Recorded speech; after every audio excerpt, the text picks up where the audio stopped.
Dizer que é com muita alegria, senadora Rose, que a gente vem aqui hoje. Senhora que Vossa Excelência, que é a presidente da nossa Comissão de Orçamento, da CMO, mostrando a diferença, propondo uma proposta bastante democrática, uma proposta de divisão das eleitorias, valorizando todos os membros que compõem a Comissão Mista de Orçamento.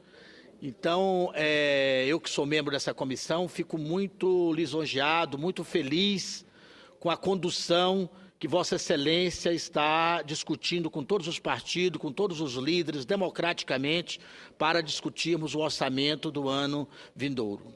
Então, é com muita alegria que falo aqui sobre a sua presidência e muita satisfação, ok?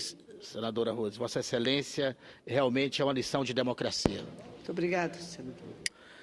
Senhoras e senhores, senadoras e senadores, hoje foi um dia importante, porque aqui foi promulgado a emenda constitucional PEC 07 de 2015, que garante para Brasília um faturamento de 200 milhões de arrecadação de imposto. Isso, com certeza, trará maior desenvolvimento, melhores condições de vida ao nosso povo, principalmente das periferias do Distrito Federal. Então, é com muita alegria também que eu gostaria de falar sobre isso, sabe, senadora Rose? Porque a senhora que tanto tempo que conhece Brasília, Brasília também tem toda uma periferia, tem a cidade lá de Ceilândia, Sol Nascente, Planaltina, Gama, né, Santa Maria, que sofre com a falta de infraestrutura, que sofre com a falta de investimentos. E esse aumento da arrecadação do Distrito Federal permitirá que o nosso governador Rodrigo Hollenberg possa definir melhores investimentos para atender a nossa população. Eu gostaria de falar agora, nesse momento, nossa presidente, sobre alguns fenômenos que têm acontecido em nosso país. Nos últimos anos, temos assistido à quebra de um dos mitos mais aclamados pelo ufanismo nacional, o de que em nosso paraíso tropical estaríamos a salvo de cataclismas e de fenômenos climáticos avassaladores. Principalmente o mito de que temos reservas de recursos naturais tão grandiosas que jamais correríamos os mesmos riscos que outras pobres nações do planeta, assolados ora por secas, ora por inundações, ora por vulcões, terremotos ou tsunamis. A gente tem visto ultimamente enchentes, tipo a enchente que teve lá no Acre, agora recentemente, causando uma série de danos, a seca no sul, as coisas estão se invertendo. É bem verdade que essa crença nunca se sustentou de fato, uma vez que no Nordeste convivemos há séculos com o fenômeno das secas cíclicas. Após a infame seca de 1877, os governantes imperiais passaram a se preocupar com os habitantes daquela região, com a lenda que o imperador Dom Pedro teria declarado que gastaria até a última joia da coroa para evitar que os nordestinos morressem de fome. Parece incrível, senhoras e senhores senadores, que uma obra ainda inconclusa, a da transposição do Rio São Francisco para o Jaguaribe, tenha sido projetada nessa ocasião há 138 anos. Folcloricamente, chegou-se a falar na adaptação de camelos para o semiárido. Mesmo anedótica seria a projetada construção de ferrovias e açudes. Ferrovias poucas foram abertas, porém não conservadas e não ampliadas. Têm se revelado poucos úteis para a infraestrutura de transporte do país. Açudes, sim, muitos foram construídos, mas naquela região do país, a sustentabilidade hídrica ainda está longe de ser alcançada, Vossa Excelência, senadora Rose. Estamos passando ainda, o Nordeste ainda está muito longe de ser alcançado essa sustentabilidade hídrica. Há muito sofrimento. Por incrível que pareça, agora São Paulo está vivendo essa crise da falta d'água. Por um lado, é preciso admirar como fez meu colega engenheiro Euclides da Cunha, o nordestino, o nordestino como sendo, antes de tudo, um forte.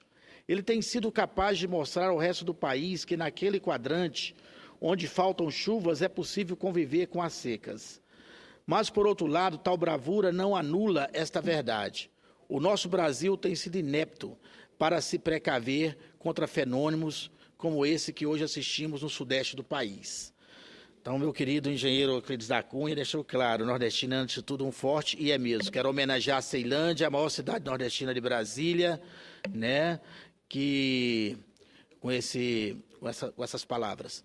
Cito o Nordeste apenas como contraponto, pois hoje quero tratar da seca no Sudeste, justamente onde nunca se imaginou que esta fosse ocorrer. Na região mais populosa do Brasil, compreendendo o Rio de Janeiro, São Paulo e alguns trechos de Minas Gerais, estamos assistindo a um fenômeno que sempre se imaginou isolado no Nordeste: a seca, a estiagem, a falta de água, a falta de chuvas. Ou melhor, a impossibilidade de aproveitar a boa água que vem do céu, ainda que não seja em toda a sua potencialidade, tendo em vista o desenfreado desmatamento que houve na região sudeste.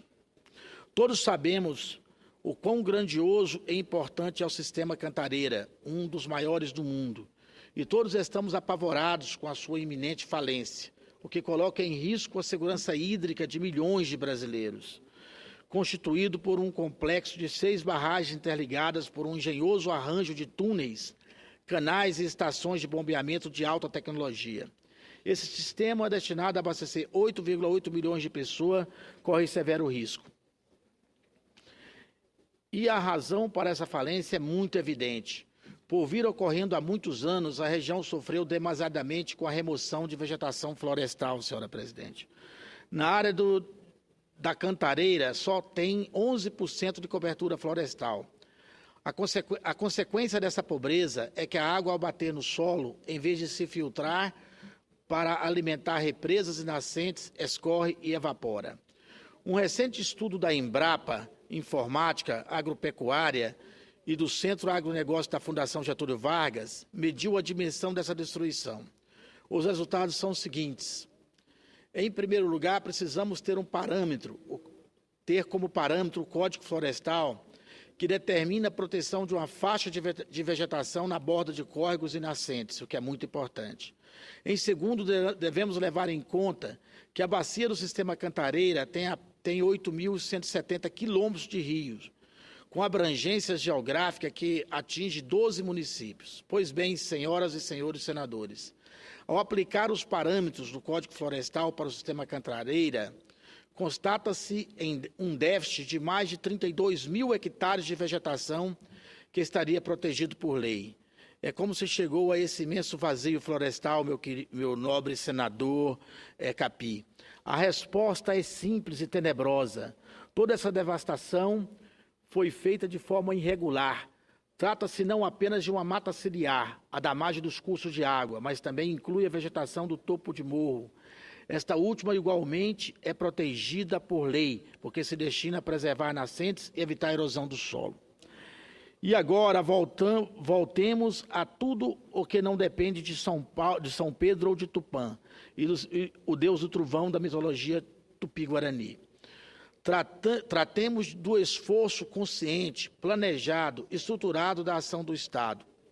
Tenhamos em mente a imagem de nosso gentil imperador Dom Pedro II, em sua visão romântica da seca, como um símbolo de generosidade, mas também não nos esqueçamos da imprevidência que se tem perpetuado ao longo da história e passemos a agir de maneira diferente. Em primeiro lugar, tenhamos ao nosso lado as conquistas científicas e tecnológicas, nossa capacidade, para além da mitologia, das crenças, prever os fenômenos climáticos. A primeira constatação disso é a de que a duração da estiagem é imprevisível. Em segundo, devemos nos conscientizar de que a secura nos reservatórios resulta numa perversa combinação de ciclos naturais, do aquecimento global causado pelo homem e contextualmente pela criminosa destruição da Mata Atlântica nas regiões dos rios e mananciais. Segundo as previsões, Excelência, do painel de ciência do clima da ONU, IPCC, e do painel de clima do Brasil, os fenômenos extremos vão ocorrer com mais frequência. Serão secas e secas fora do normal. Em alguns anos, já em outros, a ocorrência de chuva será mais intensa do que o usual. Diante da impossibilidade de reverter essa tendência, são necessárias algumas ações ao nosso alcance, em todos os níveis de governo, do federal aos municipais, passando pelo estadual. Mas não apenas uma ação de poder público, mas também o próprio direcionamento de nossa produção industrial. Senadora Anastasia, Vossa Excelência, ex-governador de Minas Gerais, é com muito prazer que aqui temos a vossa companhia.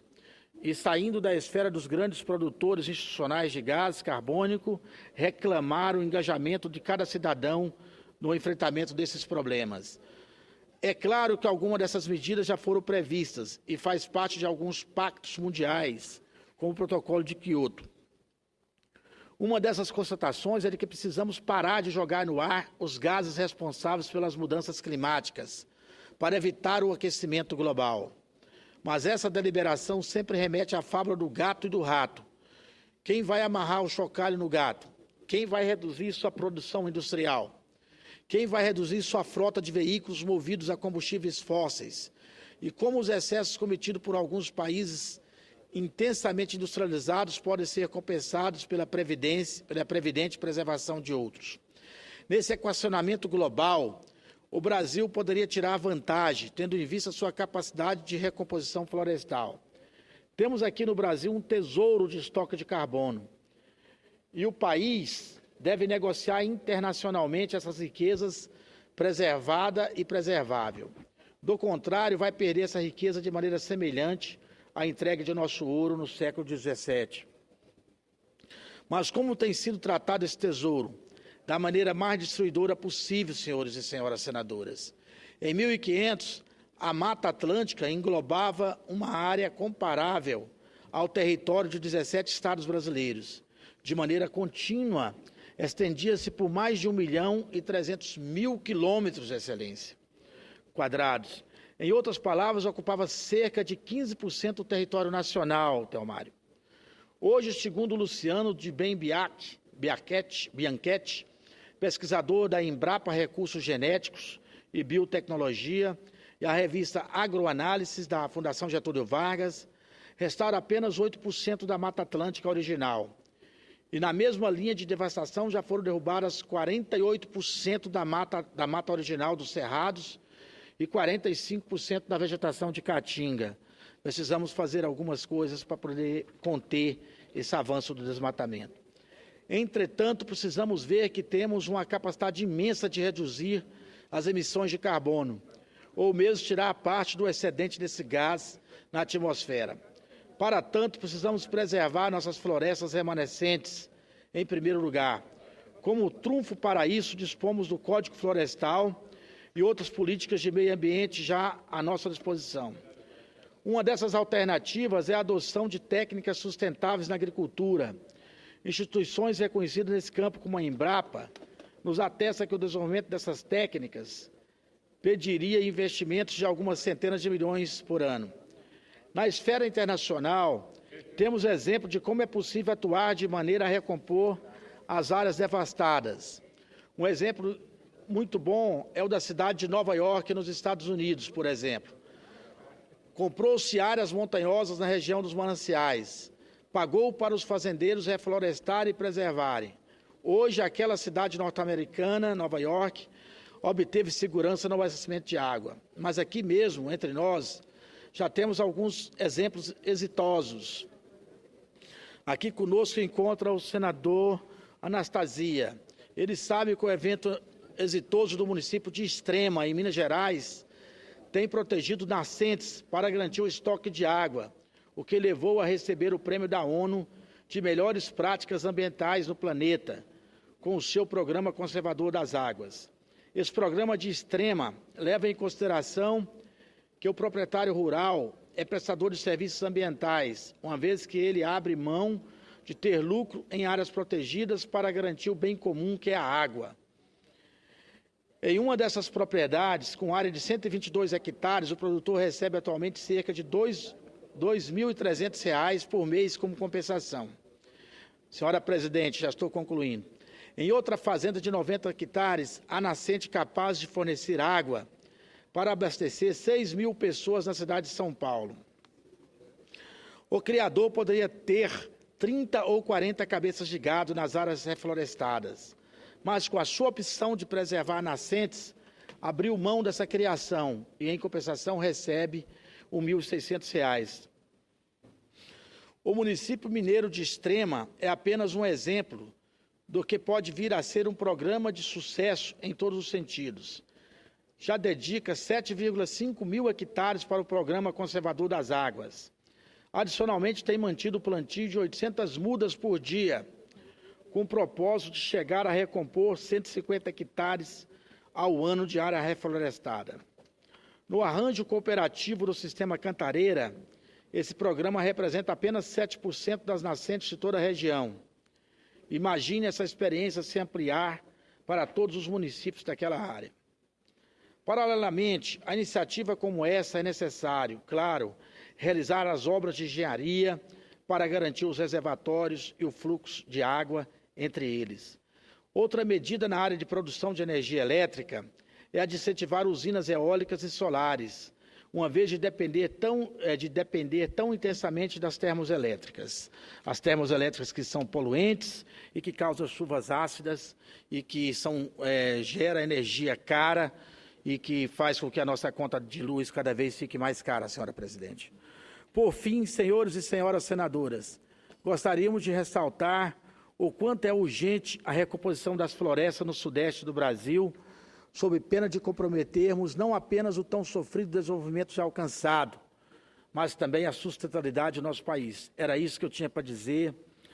Senhora senadora Rosa de Freitas, Vossa Excelência, quero agradecer pela direção dos trabalhos e dizer que o seu Estado, o Espírito Santo, é um exemplo de Estado, né, que um grande produtor de cacau, que temos lá várias áreas reflorestadas, né, tem um cuidado necessário para fazer a exploração do granito. Sabemos o tanto que o seu Espírito Santo contribui para o nosso país. Muito obrigado, senhora presidente.